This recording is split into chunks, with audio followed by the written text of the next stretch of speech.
"Oh God, please have mercy on me. Help me out of this sickness. I was so blind, thinking I was living my best life, jumping from one man to another, chasing money, luxury, and temporary pleasures. I thought I was smart, enjoying life, but now look at me. Look at what I have become. Now I am abandoned, rejected, left to suffer alone. The hospitals have refused to take me in.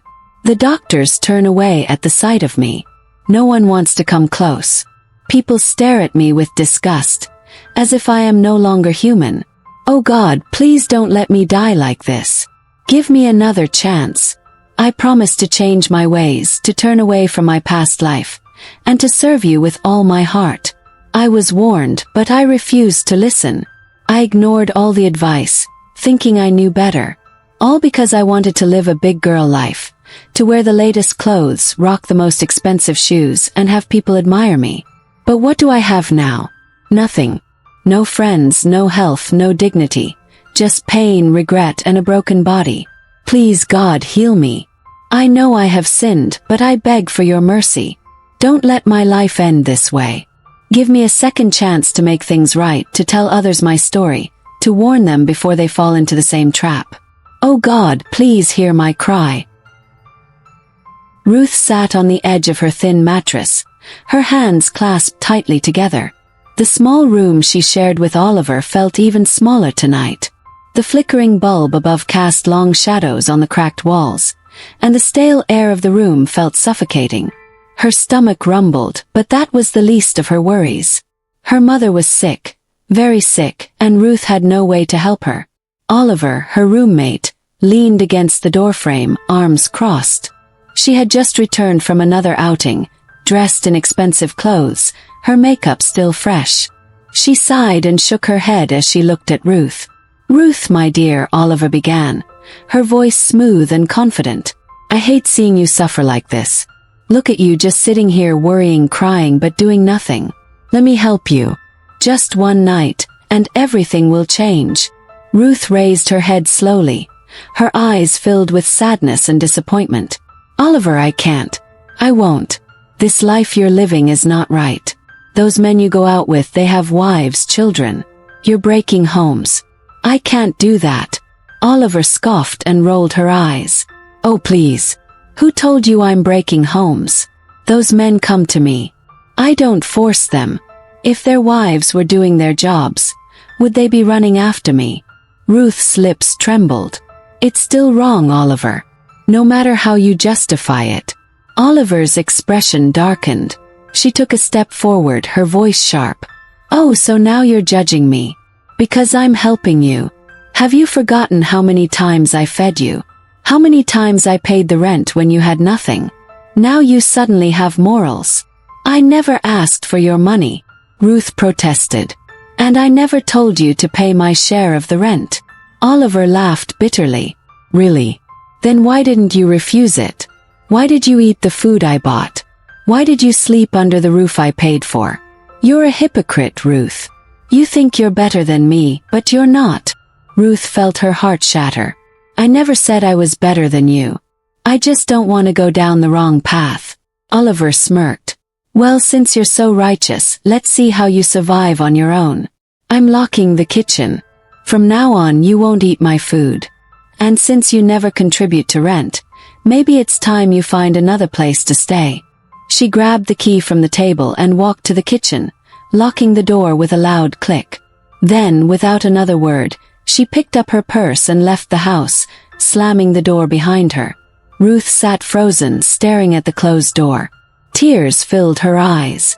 She wrapped her arms around herself, rocking slightly. "God, please help me. I don't want to live like Oliver.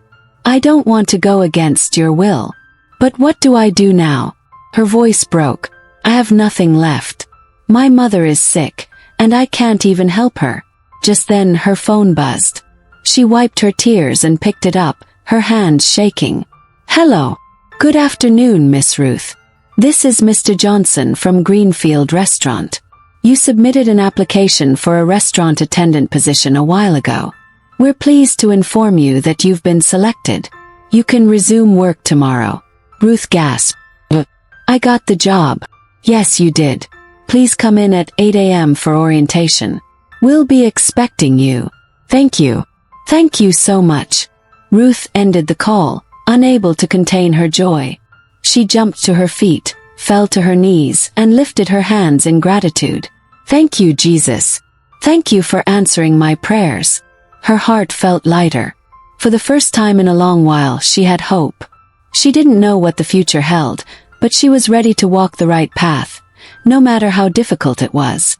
Little did she know, this job would change her life in ways she never expected. The luxurious hotel room smelled of expensive cologne and freshly laundered sheets. Soft golden lights reflected off the polished furniture, casting a warm glow over the large, neatly made bed. Oliver lay on the bed, her head resting on Mr. Mandy's chest. His fingers ran lazily through her silky hair, a satisfied smile playing on his lips. You promised me something, Oliver murmured, tracing circles on his chest. Mr. Mandy chuckled, his deep voice vibrating through his body. What is it, my love? Oliver lifted her head slightly and pouted. A car. My birthday is in 2 weeks, and I need my car. Ah, that's no problem at all. He kissed her forehead. You'll get it, I promise. His fingers trailed down her arm before he lifted his phone and tapped a few buttons. I just sent some money to your account. Double what I usually send. I enjoy every moment with you. My own wife can never treat me the way you do. Oliver giggled, wrapping her arms around his neck. You're the best, baby. But I really want that car. Request granted, he whispered, pulling her closer. But remember, you promised me something too. My friend, Mr. Bruce, is waiting for your friend Ruth. Oliver smirked and sat up, adjusting her silky nightgown. Don't worry. I'll talk to her again. She's stubborn, but I'll make sure she agrees this time. Good girl. He reached for his drink on the bedside table, taking a slow sip. Your friend is beautiful just like you. My friend will make sure she's well taken care of. She won't regret it. Oliver nodded, already thinking of ways to convince Ruth. She knew it wouldn't be easy, but she had her ways. All right, my love, I have to go now. She leaned in, pressing a lingering kiss on his lips before sliding off the bed. He watched as she dressed, his eyes filled with admiration. Be careful, my dear. And remember, the more you please me, the more I do for you. Oliver smirked, tossing her hair back. I always please you, don't I? She grabbed her purse and walked toward the door. That's why you're my favorite, Mr. Mandy said with a wink.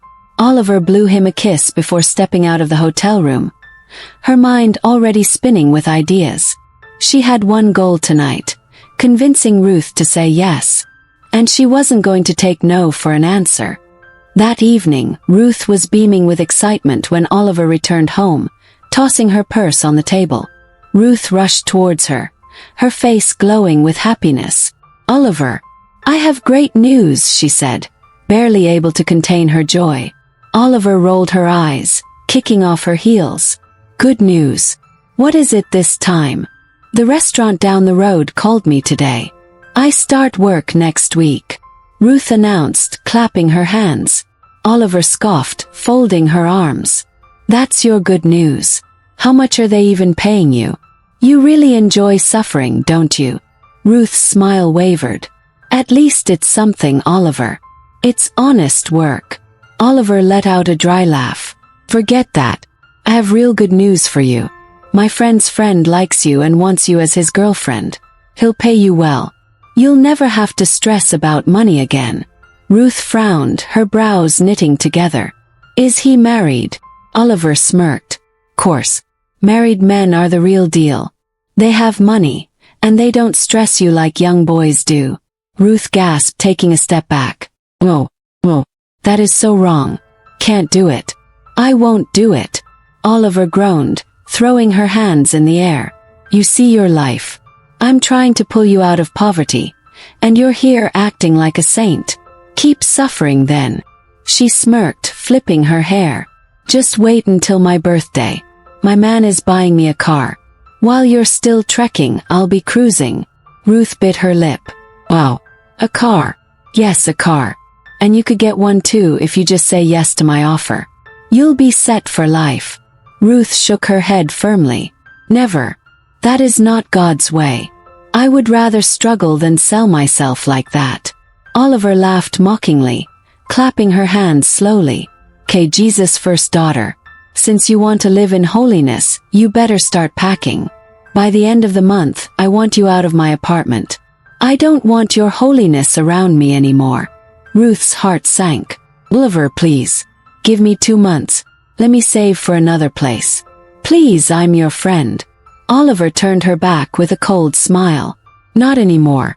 Pack your things." 2 days later, Oliver took Mr. Mandy to eat at the restaurant where Ruth worked. The restaurant buzzed with activity as customers chatted and waiters moved swiftly, attending to orders. Ruth approached their table with a warm smile. "Good morning, sir," she greeted politely, setting down the menu before them. Mr. Mandy smiled back, his eyes lingering on her. "Good morning, beautiful girl." Oliver smirked, flipping through the menu. "Yes, she's my friend. She just started working here." "That's good," Mr. Mandy said, still looking at Ruth. "How are you?" "I'm fine, thank you, sir," Ruth responded before walking away to attend to another table. As soon as she left, Mr. Mandy licked his lips and let out a deep sigh. Oliver noticed and narrowed her eyes. "Are you sure you want Ruth for Mr. Bruce? Or is it for yourself? The way you were staring at her says otherwise." Mr. Mandy chuckled. "Oh, come on, my love. What else do I need in a woman when I have you? You are everything a man could ever want. I was just admiring her beauty, that's all." Oliver folded her arms, unconvinced. "I don't know. The way you looked at her. I'm just watching you." After that day, things changed between Oliver and Ruth. Oliver became cold and distant, her words sharper than before. Every little thing Ruth did seemed to irritate her. "You think you're better than me, don't you?" Oliver spat one evening as they sat in their shared apartment. Ruth frowned. "Where is this coming from? What did I do?" "Oh, don't pretend. You were enjoying the way my man was looking at you, weren't you? He was lost in thought, admiring you like some goddess." Ruth gasped. "Never. I would never do that. Oliver, he's a married man. I don't look at married men that way." Oliver scoffed. "Oh, please. The way he was looking at you tells me otherwise. I can't have someone like you in my house anymore. It's better you leave." "Oliver, please. Don't do this," Ruth pleaded. "I have nowhere to go yet. Give me a little more time." "Time?" Oliver laughed bitterly. "I've been too kind already. Pack your things. I don't want to see you here anymore." 2 days later, Oliver fell very sick. Each day she got worse. She couldn't leave the house anymore. Her body felt hot and her skin itched badly. Painful boils covered her once smooth skin. Even moving a little hurt her so much. She lay on her bed, weak and sweating, her voice just a whisper. "I need to call Mr. Mandy," she thought, reaching for her phone with trembling hands. She dialed his number. Beep, beep. "The number you are trying to call is not reachable." Her eyes widened. "That's strange," she thought. "His phone is never off." She tried again, and again. Still nothing. Panic started to rise in her chest. "This can't be right," she whispered. Gathering the little strength she had, she dressed slowly, her body screaming in pain with every movement.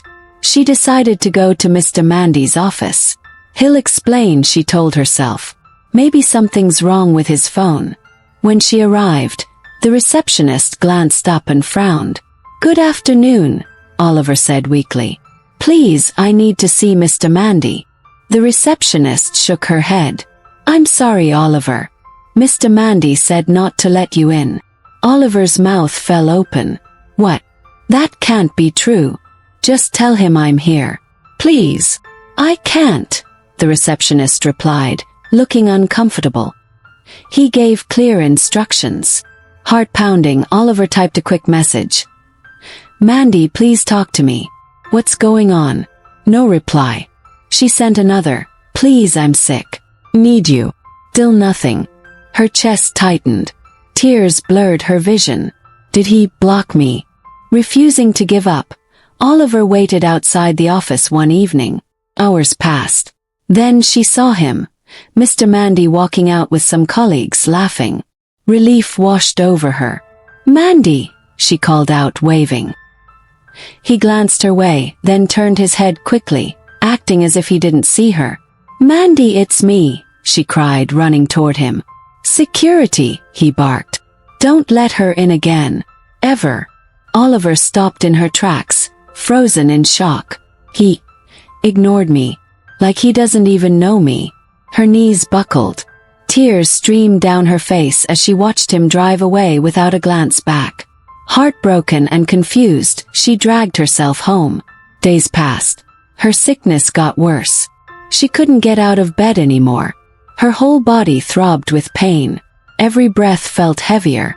"Why is this happening?" she whispered to the empty room. But thank God for Ruth, her best friend. She came rushing in one afternoon. "Oliver! Oh my God, look at you!" Ruth gasped, dropping her bag and hurrying to her side. Oliver's lips cracked as she tried to smile. "Hey, Ruth," she whispered. "Sure, don't talk," Ruth said, wiping Oliver's sweaty forehead with a cool cloth. "Why didn't you call me sooner? You look terrible." "I didn't want to bother you." "Bother me? Girl, you're burning up." Ruth's eyes filled with tears. "Hang in there, okay? I'm here now. I won't leave you." Oliver closed her eyes, feeling the cool rag on her skin and Ruth's hand holding hers. For the first time in days, she felt a tiny bit of comfort, even in all the pain. Ruth, despite all that had happened between them, couldn't ignore her suffering. She stayed by Oliver's side, helping her drink water, clean up, and even prepare a little food, though Oliver barely ate. Each morning before leaving for work, Ruth made sure she was as comfortable as possible. But by the third day, Oliver's condition had worsened beyond anything Ruth had ever seen. "Oliver, my dear, I think you need to see a doctor," Ruth said gently, placing a cool rag on Oliver's burning forehead. "It's been 3 days, and you're only getting worse." Oliver groaned, her lips dry and cracked. "I just need rest," she murmured weakly. "Maybe I'll feel better tomorrow." "Tomorrow?" Ruth shook her head. "No, you need help now. You can't even stand properly." With much effort, Ruth helped Oliver dress in loose clothing and half carried her out of the apartment. They took a taxi to the nearest hospital, where Ruth explained the symptoms to the doctor. Oliver sat hunched over in the examination room, barely conscious. The doctor put on gloves and began his examination. But as soon as he lifted Oliver's gown, a horrified gasp escaped his lips. The nurses in the room stepped back, their hands covering their mouths. He blinked, hoping he was seeing things. But no, it wasn't his imagination. Tiny white creatures wriggled and squirmed in the flesh. His stomach twisted into knots. "Oh my God," he whispered, barely able to speak. His pulse quickened and sweat beaded on his forehead. Gathering courage, he said louder, This thing is alive." They crawled out between Oliver's legs, falling onto the examination table. The putrid smell filled the room, making even the doctor stagger backward. "What is this?" the doctor exclaimed, his eyes wide with shock. "I have never seen anything like this before."